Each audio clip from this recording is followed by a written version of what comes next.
In 2024, the average annual rent on Rodeo Drive hit $1,100 per square foot, a 19% jump in a single year, the second highest retail rent in the United States, behind only Fifth Avenue in New York. That same year, the population of Beverly Hills fell below 31,000, continuing a slide that has erased more than 3,000 residents in a decade. So here is a city where the price of standing behind a counter keeps climbing, and the number of people who actually live there keeps falling. The storefronts get more expensive, the sidewalks get quieter. And if you drive a few blocks off the famous 3-block stretch, past the palm trees and the valet stands, you'll find something that would have been unimaginable 20 years ago. Empty windows on Wilshire Boulevard, papered over or marked with little signs reading "Available," where Barney's New York once stood, where restaurants once had 6-week waiting lists, where the whole mythology of the place was supposed to guarantee that nothing ever closed. Something went wrong in Beverly Hills, or maybe something went exactly right, so right that it consumed the place it was meant to serve. To understand which, you have to go back to the beginning, to a moment in 1900 when a group of men bought a bean field hoping to find oil, found water instead, and set in motion one of the strangest experiments in American real estate: the building of a city that was never really a city at all, but a piece of marketing so successful it became famous around the world. The land that became Beverly Hills was, for most of its recorded history, a disappointment. The Tongva people had called it El Rodeo de las Aguas, the gathering of the waters, because of the natural springs that pooled there. And that name turned out to be one of the most consequential facts in the city's story, though nobody understood why for another 100 years. After the Spanish came and went, and the Mexicans came and went, a rancher named Maria Rita Valdez held it as a 4,500-acre grant. By the 1880s, 2 men named Henry Hamill and Andrew Denker had acquired most of it and were using the whole spread for one purpose: growing lima beans. They had a grander ambition. They wanted to build a town called Morocco, with a North African theme on the site. But the economic collapse of 1888 killed that plan before the first tile was laid. Morocco. Imagine that. The most glamorous zip code in America very nearly became a suburb with a Moorish motif, named after a country most of its residents had never seen. In 1900, a syndicate led by a man named Burton Edmund Green came to the bean field. Green was an oil man from Wisconsin who had moved to California at 16 and spent years as an orange grower in Redlands before returning to Los Angeles to speculate in petroleum. He and his partners, including the railroad magnate Henry Huntington and the utility baron William Kirchhoff, bought the former Hamill and Denker Ranch on behalf of something called the Amalgamated Oil Company. They drilled well after well. They did not find oil. What they found in extraordinary quantities was water, clean, drinkable water, in a region where water was the most valuable commodity on earth. This is the hinge of the entire story. A group of men looking for one kind of wealth stumble on another, and rather than walk away, they reorganize. In 1906, Green and his partners reincorporated as the Rodeo Land and Water Company. They hired a landscape architect named Wilbur Cook and an architect named Myron Hunt to draw up a master plan: curving tree-lined streets, spacious lots, parkland, hedges of flowering shrubs. They named it Beverly Hills, after Beverly Farms in Massachusetts, where Green had a home. And then they did something that reveals the essential logic of the place, the DNA that would define it for the next century. They decided to build the hotel before the town. Think about that. There were no residents, there were no shops, there was no school, no post office, no church. Sunset Boulevard wasn't even paved. But Margaret Anderson, a wealthy widow who had been managing the Hollywood Hotel, broke ground on a sprawling Mission Revival building on 12 acres at 9,641 Sunset Boulevard, and on May 12, 1912, the Beverly Hills Hotel opened its doors. The architect was Elmer Gray. The cost was somewhere around $500,000, a staggering sum for the time. The idea was simple and audacious. Build a destination so alluring that people would come for a visit, see the lots for sale around it, and stay forever. There is a photograph in the Polo Lounge from that era, and in it the hotel stands alone against the foothills, surrounded by absolutely nothing. Bean fields, dirt roads, empty sky, a pink stucco palace in the middle of nowhere, selling a future that did not yet exist. It worked.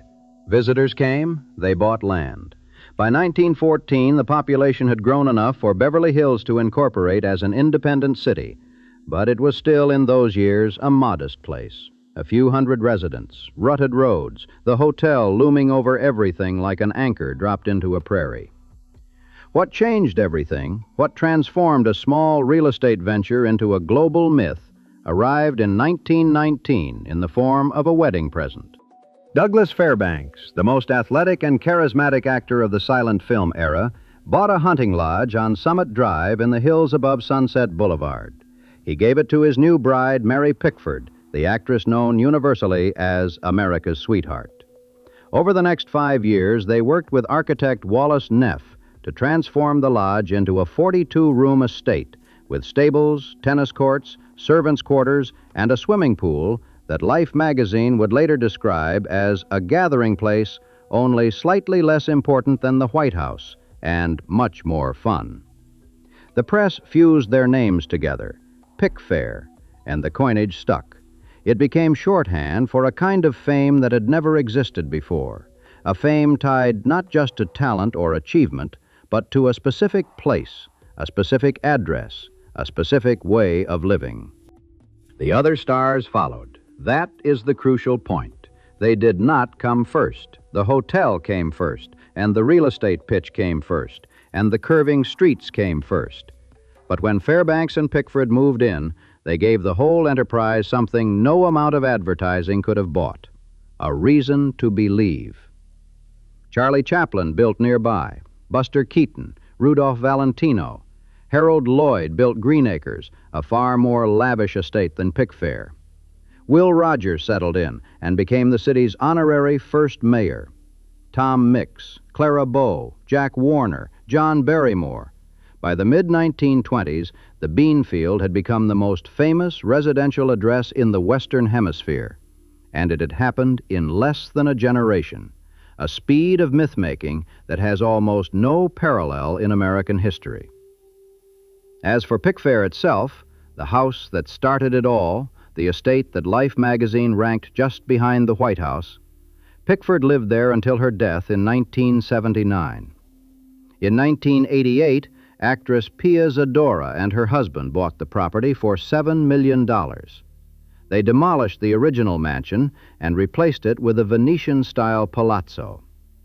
The most historically significant private home in Beverly Hills, the house that had drawn the stars and made the city, was torn down by a new owner who wanted something different.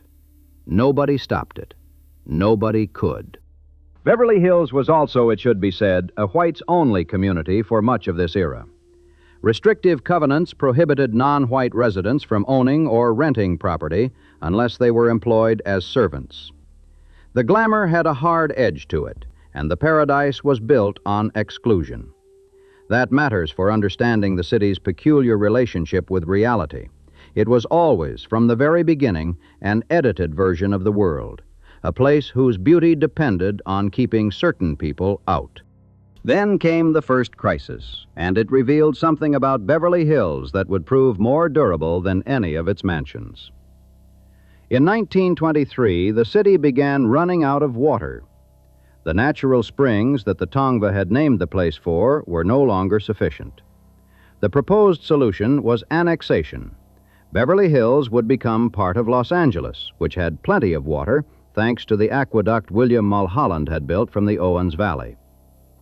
Pro-annexation forces went door to door, leaving bottles of the sulfurous Beverly Hills water on porches with labels that read, "Warning, drink sparingly of this water, as it has laxative qualities." Mary Pickford understood that annexation would mean the end of Beverly Hills as an independent city, and with it, the end of the brand she had helped create. She organized what may have been the first celebrity political campaign in American history. She and Fairbanks enlisted 6 marquee names: Will Rogers, Harold Lloyd, Conrad Nagel, Fred Niblo, Tom Mix, Rudolph Valentino. And they went door to door, the most famous faces in the world, standing on front porches, asking their neighbors to vote no. It worked. The annexation vote failed, 507 to 337. Beverly Hills survived, and something else was born: the union of show business and politics, the understanding that fame could be converted directly into civic power. Long before Reagan went from the soundstage to the governor's mansion, Mary Pickford saved a city by being Mary Pickford. While the movie stars were settling the hills north of Sunset Boulevard, something else was happening to the south. On 275 acres of former bean field bounded by Wilshire Boulevard, Beverly Drive, and what would become Olympic Boulevard, a group of investors, including the racing son of General Motors chairman Cliff Durant and film executives Jesse Lasky and Cecil B. DeMille, built a wooden board track for automobile racing. The Beverly Hills Speedway opened on February 28, 1920. It was a 1.25-mile oval, 50 feet wide, with banked turns so steep they terrified drivers. 70,000 seats. The roar of engines in a community that still had more coyotes than traffic lights. The Speedway was spectacular and short-lived. On November 25, 1920, during a 250-mile race, Gaston Chevrolet, brother of Louis Chevrolet, founder of the car company, was killed in a collision. He had won the Indianapolis 500 just months earlier. The track operated for only 4 years. Its last race, on February 24, 1924, drew a crowd of 85,000 and a world record speed of 116.6 miles per hour. And then the Speedway was torn down because the land beneath it had become too valuable. The bean farmer who had sold the site to the racing syndicate had asked $1,000 an acre. By 1924, the same ground was going for 10 times that. By 1928, the Beverly Wilshire Apartment Hotel, designed in the Beaux-Arts style by Walter McCarty, would rise on the northeast corner of the old track, overlooking the foot of Rodeo Drive. The site where Gaston Chevrolet died became the lobby where Elvis Presley would one day receive his fan mail. That pattern: tear down something alive and thrilling, replace it with something expensive and still, is one of the recurring rhythms of Beverly Hills. The Speedway vanishes, a luxury hotel appears, a hunting lodge becomes a palace, a gas station becomes a Gucci store. Each transformation makes the city wealthier and more famous, and each one erases a piece of what made it interesting. The city is always rising, always improving, always polishing, and always, in the same motion, losing something it cannot get back. Through the 1930s and 1940s, Beverly Hills matured into something resembling a real town. The magnificent City Hall, designed by architect William Gage in the Spanish Renaissance style, was completed in 1932, and its tower became one of the city's few genuinely civic landmarks. Saks Fifth Avenue opened its West Coast flagship at 9600 Wilshire Boulevard in 1938, a Parkinson and Parkinson building with interiors by Paul R. Williams, the brilliant black architect who would also redesign parts of the Beverly Hills Hotel in the 1940s, adding the Crescent Wing and the iconic script sign that became universally associated with the property. Williams's work on the hotel is one of the quiet ironies of Beverly Hills history. The man who gave the city its most recognizable visual identity would not, in earlier decades, have been permitted to live there. The Beverly Wilshire was renovated in the 1940s, gaining a ballroom, an Olympic-sized pool, and tennis courts, directed by the champion Pancho Gonzalez. The Copa Club bar drew politicians and movie stars for a decade of parties that blurred the line between Hollywood and Washington. Warren Beatty would later live at the hotel for years, and Steve McQueen after him, and fan mail for both of them reportedly still arrives at the front desk. Route 66, the mother road from Chicago, was routed through Beverly Hills along Santa Monica Boulevard, which meant that for a generation of Americans driving west, Beverly Hills was literally the end of the road, the final destination at the edge of the continent. But the city's commercial identity was still unformed. Rodeo Drive, the 3-block stretch between Wilshire Boulevard and Santa Monica Boulevard that would become the most famous shopping street in the world, was into the 1960s an ordinary suburban road. Gas stations, a hardware store, a pharmacy, a Brown Derby restaurant at the corner of Wilshire. Gene Kelly, Fred Astaire, and Greta Garbo lived on the street or near it, but they shopped elsewhere. The idea that Rodeo Drive was synonymous with luxury did not exist. It had to be invented. And it was invented almost single-handedly by a man named Fred Hayman. Hayman was born in 1925, a Swiss immigrant who had worked his way up through the hotel industry. In 1954, he moved to Los Angeles to run the catering operation at the brand-new Beverly Hilton, where he lured the Golden Globes ceremony. And the Golden Globes never left. In 1961, at the age of 38, he opened a boutique at 273 Rodeo Drive at the corner of Dayton Way. He called it Giorgio, after his business partner, George Grant, whom he bought out a year later. Rodeo Drive was primitive then, Hayman said. It was no more than an affluent but quiet village. Hayman wanted to make it the equal of Bond Street, Fifth Avenue, the Avenue Montaigne. What Hayman did at Giorgio was unlike anything in American retail.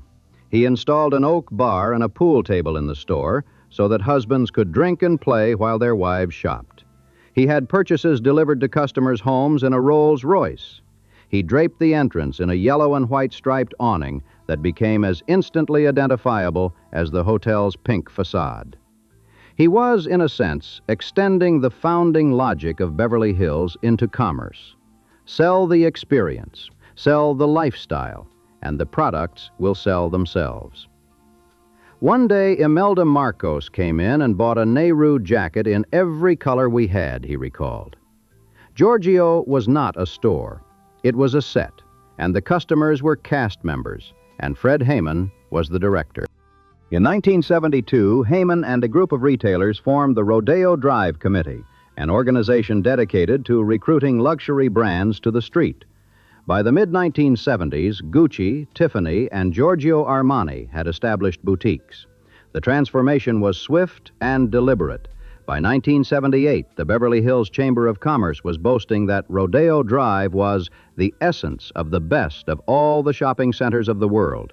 And by 1980, the city estimated that the Rodeo Drive shopping district accounted for as much as 25% of its total sales tax revenue. 3 blocks, 1/4 of the city's commercial lifeblood. In 1981, Hayman launched his master stroke, a perfume called Giorgio. His then wife and business partner Gail helped develop it. They spent $260,000 on a launch party hosted by Merv Griffin, with food from 5 of Los Angeles's top restaurants and a reported 70 pounds of caviar. The perfume retailed at $150 an ounce. That year, the Rodeo Drive store alone had an annual turnover of $6 million. The fragrance became a phenomenon, not because of the scent, but because of the name. Giorgio, Beverly Hills. It was the first time anyone had successfully bottled and sold the brand of the city itself. The idea of Beverly Hills as a transferable substance, something you could carry home to Cleveland or Dallas and open in your bathroom. In 1987, Fred and Gail Hayman sold the fragrance and the Giorgio name to Avon for $165 million. Let that figure settle for a moment. $165 million for a name that a Swiss immigrant had borrowed from his first business partner and attached to a storefront on a street that 25 years earlier had been home to a gas station. Hayman kept the building but changed the store's name to Fred Hayman Beverly Hills. He introduced new fragrances, including one called 273 after his address. In 1998, he closed the shop, put a "Gone Fishin'" sign on the door, and leased the building to Louis Vuitton. When Louis Vuitton moved in, they changed the address from 273 to 295. They retired Fred Hayman's number, the way a sports team retires a jersey. He was the Babe Ruth of a 3-block shopping district. A street sign beside the building was renamed Fred Hayman Way. While Hayman was building his empire on Rodeo Drive, a different kind of transformation was reshaping the residential fabric of Beverly Hills. After the Iranian Revolution of 1979, waves of Iranian Jews, among the first to feel threatened by the new Islamic government, fled to Southern California. Many had been wealthy in Iran, many had not. But they were, as a group, highly educated and commercially astute, and they gravitated to Beverly Hills for reasons that were both practical and aspirational. The schools were excellent, a Jewish community already existed, and the city's reputation for wealth offered a kind of protective camouflage for families starting over in a foreign country. By the mid-2000s, an estimated 8,000 Iranians lived in Beverly Hills, roughly 20% of the population. The public schools gave students the day off for Nowruz, the Iranian New Year. Ballots were printed in Farsi alongside English and Spanish. In 2007, Jimmy Delshad, who had left Shiraz in 1959 and attended Cal State Northridge, became the first Iranian-American mayor of Beverly Hills. Some Iranian families, preferring large homes with columns and gates, replaced single-story bungalows with 2-story flat-fronted structures that older residents scornfully called Persian palaces. It was a tension as old as the city itself. Who gets to decide what Beverly Hills looks like? The answer, as always, came down to money. The Mahboubi family, who had made their fortune in Iran with a near monopoly on chewing gum, moved to Los Angeles in the early 1970s and sank their capital into real estate on Rodeo Drive. By the 2000s, they were among the most significant property owners on the street. Beverly Hills was, once again, being reinvented by newcomers, just as it had been by Burton Green, by Mary Pickford, by Fred Hayman. Then came the moment that completed the mythology and, in retrospect, began to hollow it out.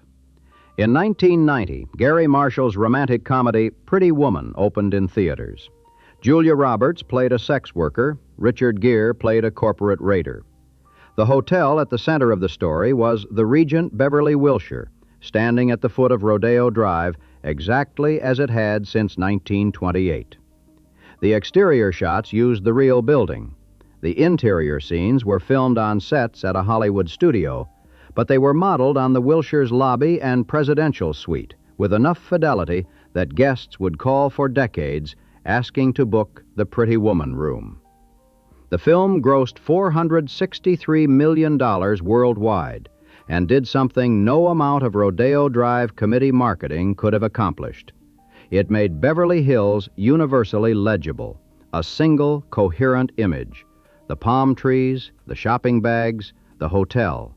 The dream of transformation through wealth, recognizable to a teenager in Tokyo or a grandmother in Munich. The year before Pretty Woman, a developer opened 2 Rodeo Drive, an outdoor shopping center at the south end of the Strip, designed to look like a miniature European village.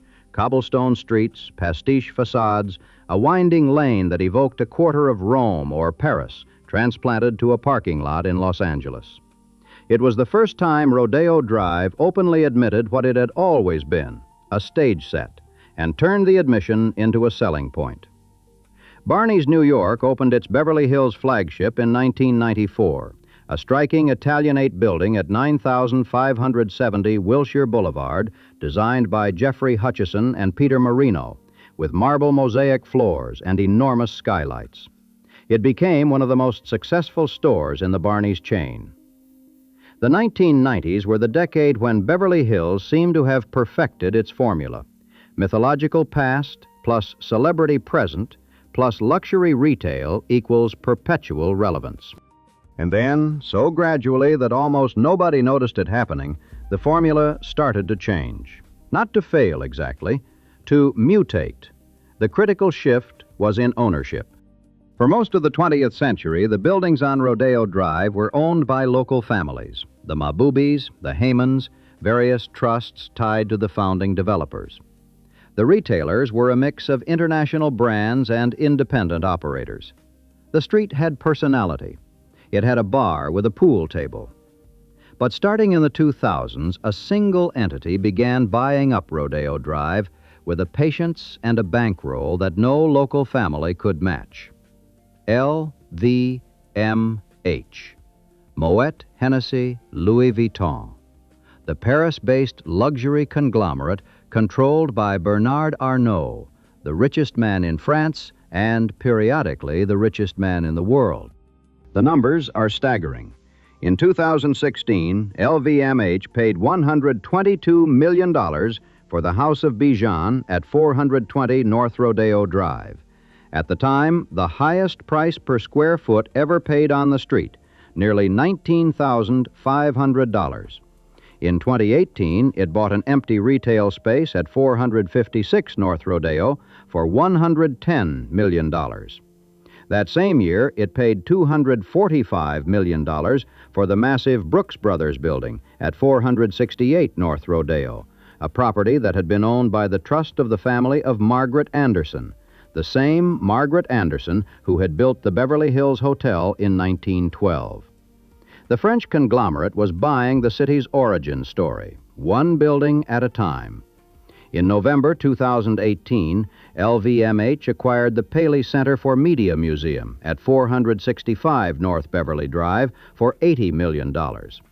In 2021, an entity related to LVMH purchased the former 80-room Lux Hotel at 360 North Rodeo Drive for $200 million, roughly $2.5 million per room. Altogether, LVMH has spent more than $900 million on Beverly Hills real estate over the past decade.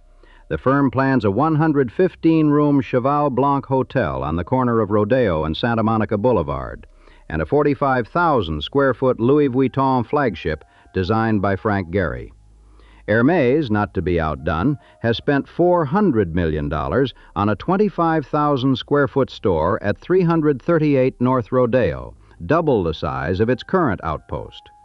A single Rodeo Drive property sold in 2025 for over $400 million. What does it mean when a three-block shopping street in a city of 30,000 people has attracted nearly $2 billion in real estate investment from a handful of European luxury houses? It means the street is no longer a commercial district in any ordinary sense. It is a branding platform. The stores are not primarily places where transactions happen.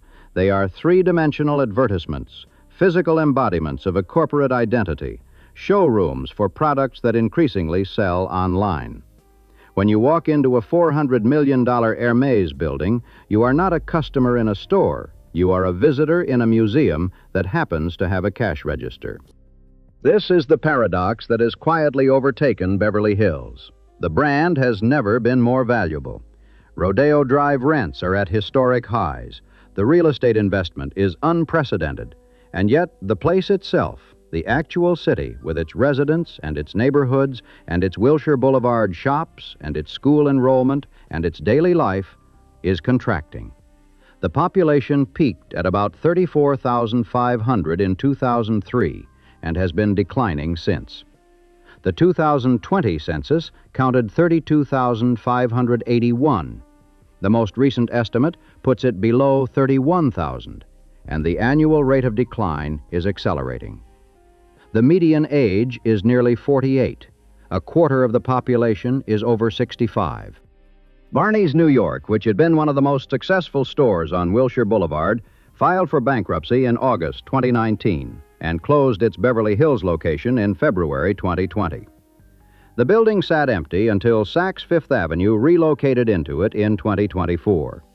Meanwhile, the original Saks building at 9600 Wilshire, the 1938 Parkinson and Parkinson landmark, is being redeveloped into a mixed-use project with apartments, offices, a boutique hotel, and a social club.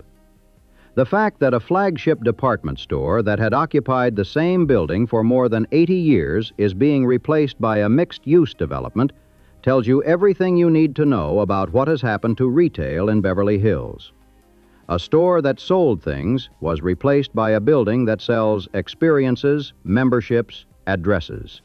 Walk a few blocks off Rodeo Drive, away from the 3-block Golden Triangle, and the picture darkens.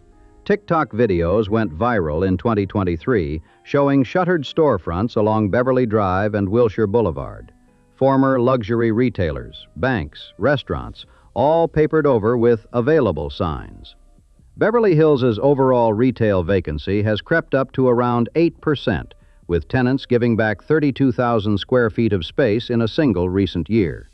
The causes are the same ones afflicting luxury retail everywhere: the shift to online shopping, the consolidation of brands under a few conglomerates, the economics of rents that only the largest global corporations can afford.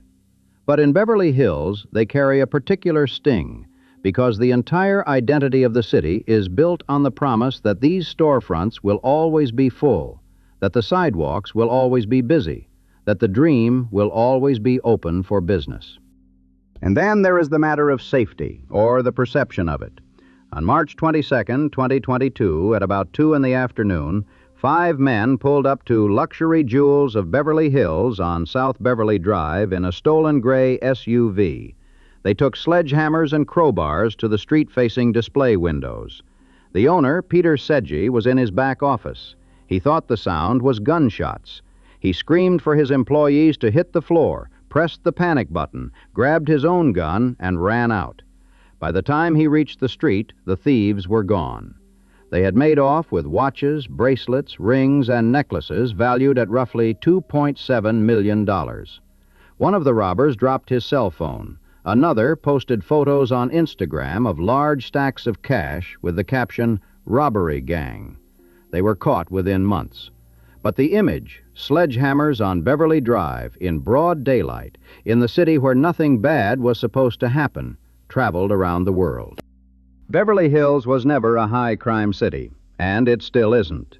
But the smash-and-grab robberies of the early 2020s, which hit luxury stores across Southern California, struck at something more fragile than plate glass. They struck at the founding premise. Beverly Hills had always sold safety as part of its brand. The manicured hedges, the private security patrols, the independence from Los Angeles, the sense that this was a walled garden where the disorder of the larger city could not reach. When a man with a sledgehammer can smash his way through a window on Beverly Drive at 2 in the afternoon and drive away with nearly $3 million in jewelry, the wall feels thinner than it used to. Layer on the broader forces and the picture comes into focus. California tourism declined in 2025 for the first time since the pandemic. International visits dropped more than 9%, driven by the strong dollar, weakened consumer sentiment, and the aftershocks of the devastating wildfires that tore through Los Angeles in January of that year. Beverly Hills itself wasn't burned. It sits in a basin, not in the fire-prone canyons. But the Palisades fire destroyed thousands of homes just miles to the west, and the smoke and the images and the chaos drained the region of the one commodity Beverly Hills had always traded on, the sense that Southern California was paradise. Starline Tours, the company that runs celebrity home bus tours through Beverly Hills, reported losing nearly 10% of its customers. The tourists who did come were fewer, more cautious, less inclined to spend. Meanwhile, the Metro D-Line subway extension, designed to connect downtown Los Angeles to the west side for the first time, is inching toward completion, with a station planned beneath Wilshire Boulevard in Beverly Hills. The city that fought annexation to Los Angeles in 1923 to preserve its independence will soon be linked to the rest of the metropolis by an underground train. The golden light looked different when you knew what was burning just over the hill. There is a counter-argument, and it is worth taking seriously. LVMH does not spend $900 million on a dying street. Hermes does not build a $400 million store in a city without a future. Louis Vuitton has commissioned Frank Gehry, the architect of the Guggenheim Bilbao, to design a 45,000 square foot experiential flagship on Rodeo Drive with dedicated VIP shopping floors and a venue for product launches. Anta, China's answer to Nike, opened its first American flagship on Rodeo Drive in early 2026. The One Beverly Hills development, a $10 billion project linking a renovated Beverly Hilton with the first Amman-branded property on the West Coast, surrounded by 10 acres of botanical gardens and 200,000 square feet of retail, is one of the most ambitious luxury real estate ventures in American history.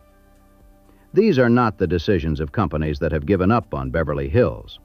They are the decisions of companies that have decided Beverly Hills the brand is separable from Beverly Hills the city, and that the brand is worth more than the city ever was. That is the quiet revolution. For 120 years, the city and the brand were the same thing. Burton Green built a city to sell a brand. Mary Pickford saved a city to protect a brand. Fred Hayman built a brand to elevate a city. But somewhere in the last decade, the equation flipped. The brand no longer needs 30,000 residents going about their daily lives. It needs a 3-block stage set, impeccably maintained, with stores that function as museums and hotels that function as experiences, and a mythology so deeply embedded in global culture that the actual condition of the place, the empty Wilshire storefronts, the aging population, the cracked sidewalks 2 blocks east of the Golden Triangle, is irrelevant. The brand operates at a level of abstraction that makes the city beneath it almost optional. Fred Hayman understood this before anyone. He sold the name Giorgio for $165 million and kept the building. When Louis Vuitton leased the building, they retired his address. The name traveled, the building stayed. And eventually the building was given someone else's name, too. That is the story of Beverly Hills in miniature. The name always wins. The name always outlasts the thing it was attached to, and the name is always, eventually, for sale. The Beverly Hills Hotel still stands at 9641 Sunset Boulevard. It has been painted pink since 1948 and is now owned by the Dorchester Collection, the hotel division of the Brunei Investment Agency, which is controlled by the Sultan of Brunei. It has 210 rooms and 23 bungalows. The Polo Lounge still serves breakfast. The banana leaf wallpaper that Paul Williams supervised is still on the walls. There is still a photograph in the lounge, taken sometime around 1912, showing the hotel just after it was built. In the photograph, there is absolutely nothing around it. Bean fields, dirt roads, empty sky. A pink building alone in a landscape, beautiful and improbable, waiting for a city that hadn't been built yet. The city came. It rose around the hotel like a coral reef around a shipwreck, layer after layer. The mansions, the speedway, the stars, the studios, the shopping, the perfume, the movies, the money. And now, very slowly, the layers are thinning. The population shrinks. The local stores close. The buildings change hands from families to corporations, from Americans to foreign investment vehicles, from people who live there to entities that own there. The hotel remains. It will probably always remain. It was there before Beverly Hills existed, and it may still be there when Beverly Hills is no longer a city in any meaningful sense, but simply a brand. 3 syllables and a zip code, attached to a stretch of expensive pavement where the rents keep going up and the sidewalks keep getting quieter. And the pink building sits on its 12 acres, glowing in the afternoon light, surrounded not by bean fields anymore, but by something that feels, in its own strange way, just as empty.